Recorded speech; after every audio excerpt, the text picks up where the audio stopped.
রাজধানীর শাহবাগ মোড় অবরোধ করে আন্দোলন করা প্রাথমিক বিদ্যালয়ের সুপারিশপ্রাপ্ত শিক্ষক শিক্ষিকাদের পুলিশ জলকামান ও টিয়ার সেল নিক্ষেপ করলেও বারবার ফিরে আসছেন তারা। আর তাই এবার জাতীয় জাদুঘরের সামনে অবস্থান নিয়েছে আন্দোলনরত শিক্ষক শিক্ষিকারা, দিচ্ছেন নানা স্লোগান। দেশের সরকারি প্রাথমিক বিদ্যালয়ের শিক্ষক পদে তৃতীয় ধাপে ঢাকা ও চট্টগ্রাম বিভাগে সুপারিশপ্রাপ্ত সহকারী শিক্ষকরা অবস্থান নিয়ে তুলে ধরেন তার দাবি। বলেন, অন্তর্বর্তীকালীন সরকার কর্তৃক প্রাথমিক শিক্ষা অধিদপ্তর, আইন মন্ত্রণালয় ও জনপ্রশাসন মন্ত্রণালয়ের মতামতের ভিত্তিতে ৬৫৩১ জনকে চূড়ান্ত করা হলেও কর্মস্থলে যোগ দিতে না পারায় রাজপথে এসে দাঁড়িয়েছেন তারা। ৩১ জন যারা সুপারিশপ্রাপ্ত হয় নাই তাদের রিটের কারণে এই নিয়োগটা স্থগিত করে দেওয়া হয়।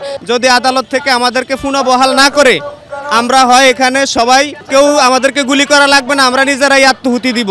গেল বৃহস্পতিবার ৬ ফেব্রুয়ারি ঢাকা ও চট্টগ্রাম বিভাগে সরকারি প্রাথমিক বিদ্যালয়ের শিক্ষক পদে কোটায় নির্বাচিত হওয়ার ফলাফল বাতিল করেন হাইকোর্ট। পাশাপাশি আদালত মেধার ভিত্তিতে নতুন করে ফল প্রকাশের আদেশও দেন। তারপরেও কেন তারা রাজপথে, সেই জবাব দেন আন্দোলনরত চাকুরি প্রত্যাশীরা।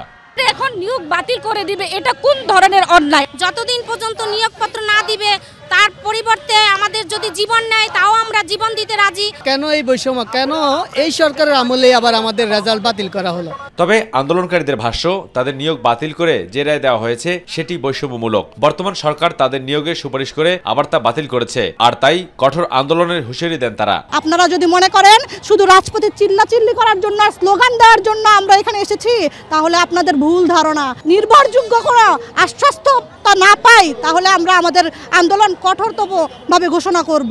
গেল ৭ দিন ধরে তারা এই আন্দোলন চলমান রেখেছেন। যদিও সচিবালয়ের শিক্ষা উপদেষ্টার সাথে দেখা করে প্রত্যাশিত ফল না মেলায় অব্যাহত থাকবে প্রাথমিক বিদ্যালয়ের সুপারিশপ্রাপ্ত শিক্ষক শিক্ষিকাদের আন্দোলন। আবু সেদ অপু, মাই টিভি, ঢাকা।